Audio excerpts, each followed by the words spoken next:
রাজধানীর ফুটপাত দখলমুক্ত করে নগরের সৌন্দর্য ফিরিয়ে আনতে মাঠে নেমেছে Dhaka metropolitan police DMP traffic বিভাগ।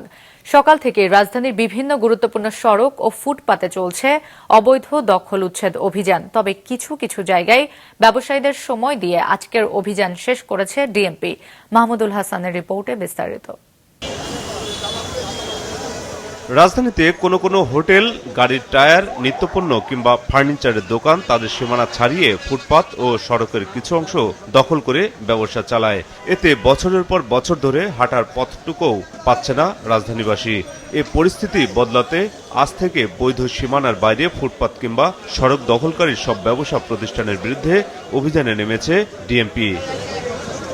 আজ ফার্মগেট ও মগবাজার সহ রাজধানীর বিভিন্ন এলাকায় অভিযান চলাকালে বহু অস্থায়ী দোকান ও ঝুপড়িঘর ভেঙে ফেলা হয়। তবে পুলিশের উপস্থিতি টের পেয়ে আগেভাগে অনেক দোকানি সরে পড়েন। এ সময় ভ্রাম্যমাণ আদালত কয়েকজনকে আর্থিক জরিমানাও করেছে। আমরা যে লক্ষ লক্ষ হকার এখন বেকার হয়ে যাচ্ছি, এটাও কিন্তু সরকারের বোঝা উচিত। সরকার যদি উঠে সবাইকে একটা জায়গা করে দিয়ে একটা ব্যবস্থা করে দিতে যেত। আমরা তো এই দেশের নাগরিক। যারা টাকা উঠায় তারা অবশ্যই, আমি একবার বলছিলাম আর বলছে ওনাদের মিটার আছে। দোকানি ও পথচারীরা জানান, পুনর্বাসনের পর উচ্ছেদ অভিযান চালানো দরকার, এতে সবারই সুবিধা হয়। আমাদের আসলে কষ্ট হয়, সত্যি বলতে পাবলিকের চলাফেরা অনেক কষ্ট হয় বসতে, কিন্তু আমাদের এক উপকারও হয়, আমরা কম পয়সা কিনতে পারি। সবকিছু বিবেচনা করতে হবে। আওয়ামী লীগের আমলে আমাদেরকে পুলিশ দিয়ে অনেক নির্যাতন করা হয়েছে। এই ফুটপাতে আমরা দোকানদারি করছি, পুলিশরা নিজের হাতে চাঁদা নিত আমাদের কাছ থেকে। ডিএমপি কর্মকর্তারা বলছেন, ফুটপাত দখলমুক্ত রাখতে এ ধরনের অভিযান নিয়মিত চালানো হবে।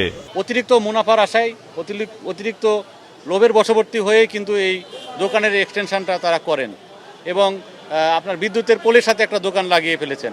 অবৈধভাবে বিদ্যুতের পোল থেকে লাইন নিয়ে তারা দোকানপাট পরিচালনা করছেন। এই ধরনের দোকানপাটের বিরুদ্ধে কিন্তু আমরা আজকে অভিযান শুরু করেছি। তবে ব্যবসা প্রতিষ্ঠানের অবৈধ বর্ধিত অংশ ভেঙে ফেলা কিংবা ফুটপাত ও সড়ক দখলকারীদের উচ্ছেদ অভিযানে এখনই কঠোর হচ্ছে না ডিএমপির ভ্রাম্যমাণ আদালত।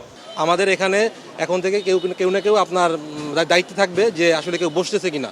তারপরও যদি সেকেন্ড টাইম যদি তারা অপরাধ করে, তখন আমরা তাদের বিরুদ্ধে অ্যাকশনে যাব, জরিমানা বা তাদের যে মালামাল, জরিমানা যদি কাজ না হয় তখন আমরা তাদের মালামাল জব্দ করে আমরা নিয়ে যাব।